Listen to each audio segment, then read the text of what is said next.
Back here on CBS Sports HQ, presented by Canva, the home for every brand. Back here in studio with David Samson, 2003 World Series champ. And David, the big story after Game 3 is the health of Adolis Garcia. He got injured in the 8th inning on a swing, left the game with left side tightness. Your reaction to this is what? We're not going to call it oblique. If it's our player getting injured, we're going to say left side tightness, but that means oblique. But the reason we're going to say that is we're not going to give the Diamondbacks any inkling of what's happening tomorrow. But in reality, the likelihood is he will not be able to go tomorrow. Obliques are weeks. They're not hours, and they're not days. So I'd be very concerned if I am the Rangers. That said, I'm not announcing anything.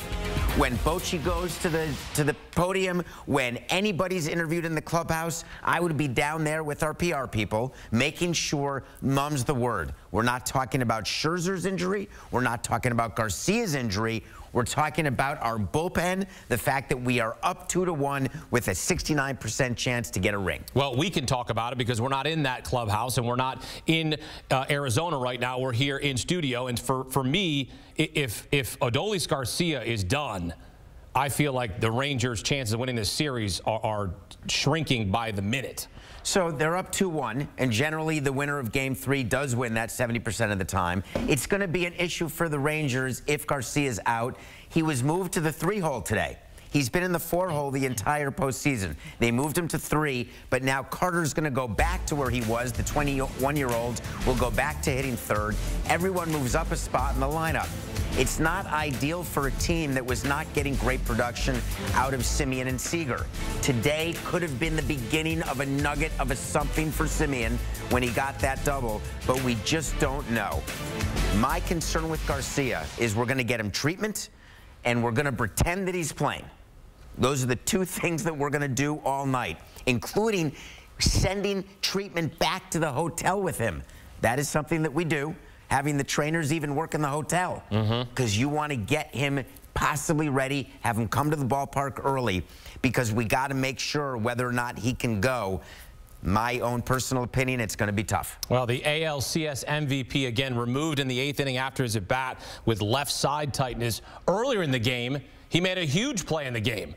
Threw out Christian Walker at the plate, aided by the fact that he missed the sign. Now, I will say this. The third base coach was waving him and then stopped him, and he didn't look up.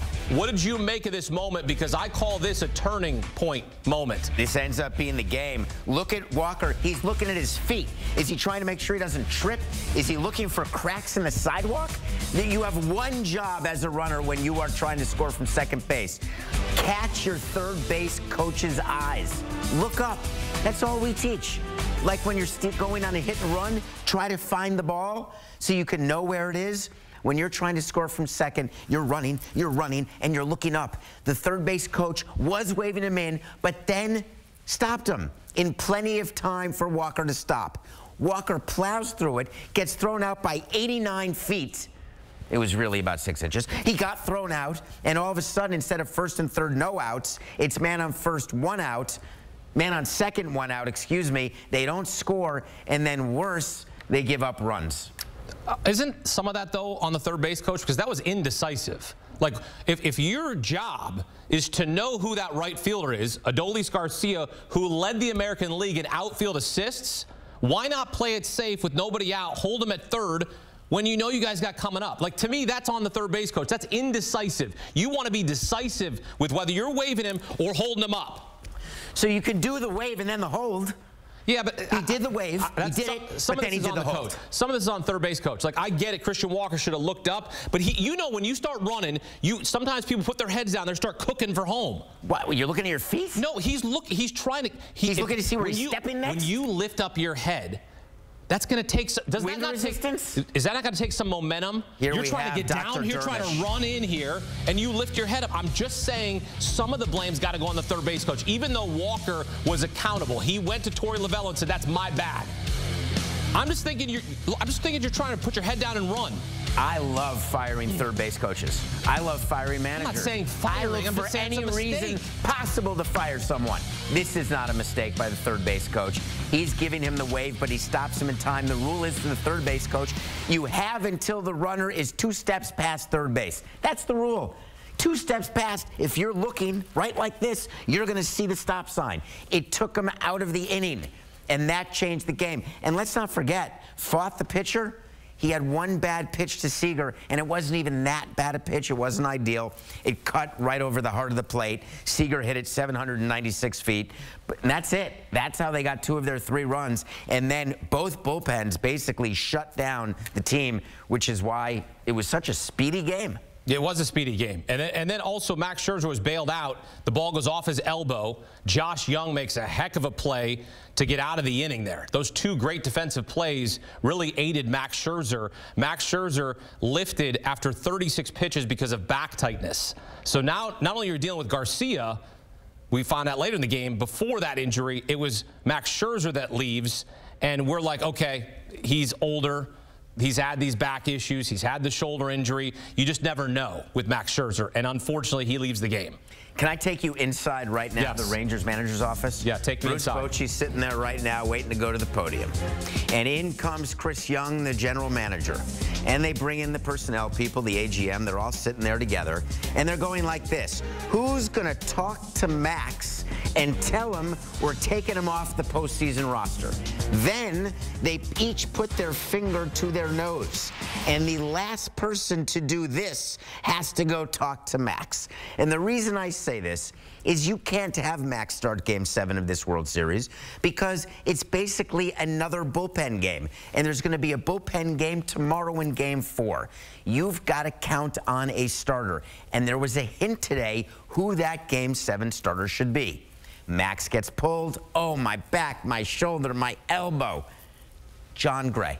It was awesome. $56 million, starting pitcher, gave you 3 innings out of the bullpen. Spectacular. That's my Game 7 starter. Yeah, John Gray was great. 3 innings, one hit, 3 strikeouts out of the bullpen. He was fantastic. So was the entire bullpen here. Aside from Aroldis Chapman, and we never know what you're going to get with Aroldis Chapman, but when you're able to have Josh Boers and you're able to have Leclerc, this bullpen can be great. I've never been sold on Chapman.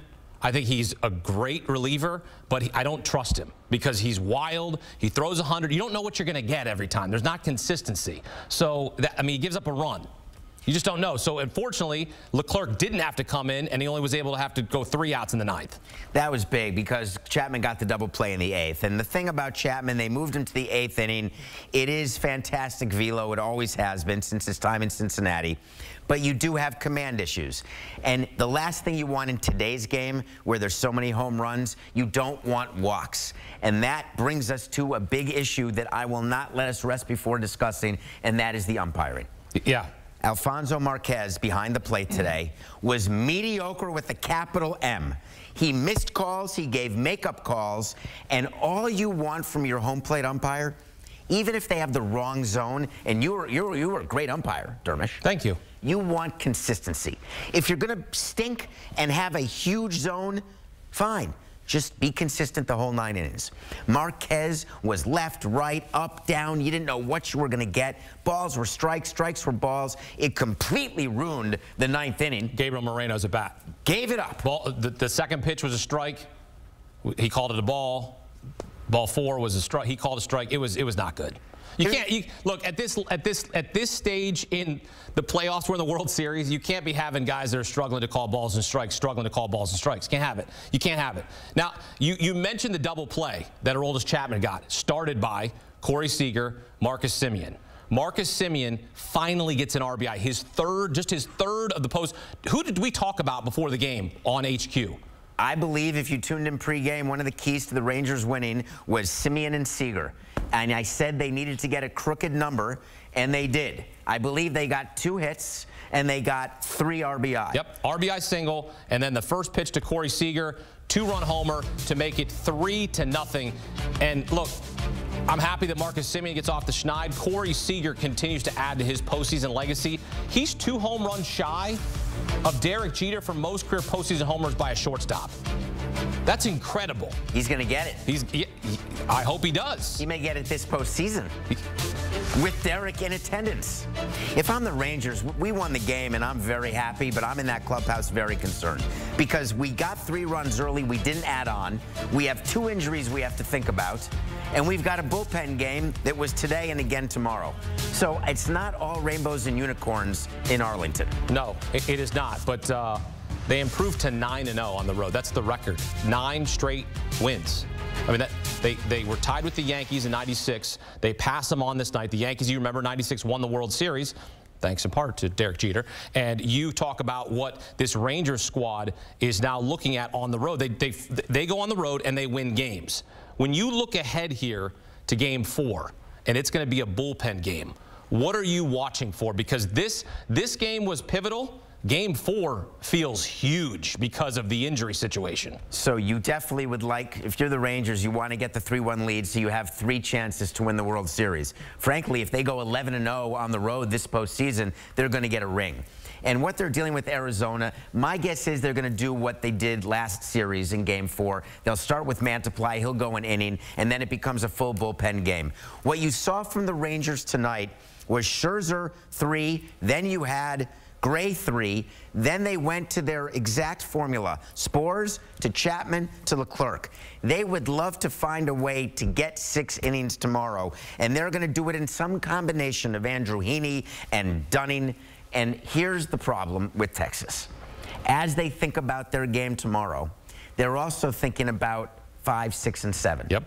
And so when you're putting your lineup together and you're doing your script for your pitching, you're looking for innings. Now, you're thankful for Montgomery and Eovaldi coming in 5, 6, not respectively. But Game 4 becomes a critical game. But more than all of that, we have to think about what's going to be with Dermish. Garcia, not Dermish. I'm okay. I'm ready to go. Are you okay? I'm ready to go complete game. I may not be okay.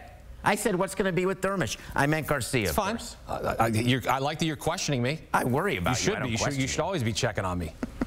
You never know what I'm going to do over here. That's true. You don't. 9 straight wins on the road for the Texas Rangers. There's no place like the road for the Texas Rangers. They set the postseason record as they take a 2-1 series lead. Ooh, Halloween Eve. You hear that? A little spooky music there. I expect you to dress up tomorrow. I'm dressing up like a sports broadcaster. Game 4. Back to baseball. No breaks here, okay? All gas, no breaks.